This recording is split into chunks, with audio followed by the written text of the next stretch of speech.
Welcome to a reading of EVERNIGHT by Ross Mackenzie. Today we're going to be reading the 27th chapter called Picking Up the Scent. Old Hans poured himself another fire whisky with trembling hands, swallowed it down and clenched his teeth as the amber liquid warmed his throat and chest. Curse that girl! And curse the bird too. If she hadn't turned up, he wouldn't have found himself in this predicament. And he knew that he was in a predicament. The man with no shadow was on his way, expecting Old Hans to have the bird, and all he'd find would be empty hands and hollow words.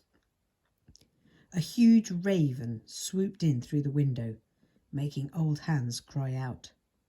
The air around the raven swirled black, and at once Shadow Jack stood in the room. Old Hans's eyes grew wide. "To Jeannie," he whispered. Tall and thin, dressed in a ragged black suit and coat, black eyes shining from under the rim of his black hat, Shadow Jack moved forward and stood over Old Hans. Old Hans looked up into Shadow Jack's face, and he shivered. "Where is the bird?" Before Old Hans could answer, Shadow Jack spotted the wooden box on the desk and picked it up and turned it in his hands. "Now, wait a minute. There's something I have to tell you before you go opening it." Too late. Shadow Jack opened the box. He looked at the empty place inside where the clockwork bird should be, and then he looked at Old Hans. In the time it took to blink, Shadow Jack drew out a foot and tipped the chair backwards, sending Old Hans crashing painfully to the floor. He put his foot on Old Hans' throat and leaned. "Where is the bird?"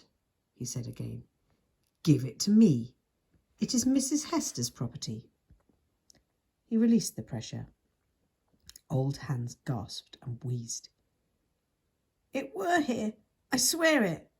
A girl brought it in, a tosher. Found it in the sewers. She wanted to sell it. I just did what you said, sir. I kept the bird here and the gal too in case she went a-shouting about it. We were all set. But then something happened. That bird, it came alive. It set about me and he put up my eyes and I fell down those stairs, and when I woke up the girl was gone. She took the bird." Shadow Jack's face did not change. "The bird? It moved?" "Didn't you hear me? It more than moved. It tried to kill me." Shadow Jack considered this. "Who is the girl?" "Lara." "Lara?" "Yes, Lara Fox. A hag, I'm sure of it. She has some sort of magic locket around her neck." Shadow Jack's eyes widened, and he sniffed at the air and followed his nose downwards to the storeroom. When he had been tracking the members of the Doomsday Coven, he had been dealing with powerful witches trained in the art of misdirection and concealment, individuals who, until he had exhausted them with the chase, had the ability to make themselves almost invisible and untraceable. But this was just a little girl. Finding her would be child's play.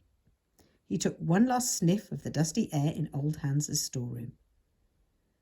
Got her.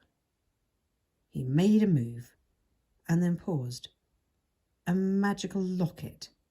His hand went to his pocket, jangled the lockets he'd taken from the coven. It couldn't be. Could it? The Doomsday Coven was gone. There were strange forces at work. He could feel them gathering like clouds. Perhaps, before he acted, it would be wise to speak with Mrs. Hester. He could not afford another misstep. When Shadow Jack was gone, Old Hans went upstairs to his flat, his heart all aflutter, and began a frantic search through his bookshelves. When he finally found the correct volume, he slammed it down on his desk, his thoughts spinning with strange excitement, and flicked through the pages until he found the section he'd been looking for. As he read the passage, The leftover fear from his encounter with Shadow Jack faded, and the corners of his old mouth twitched upwards in a slight, greedy smile.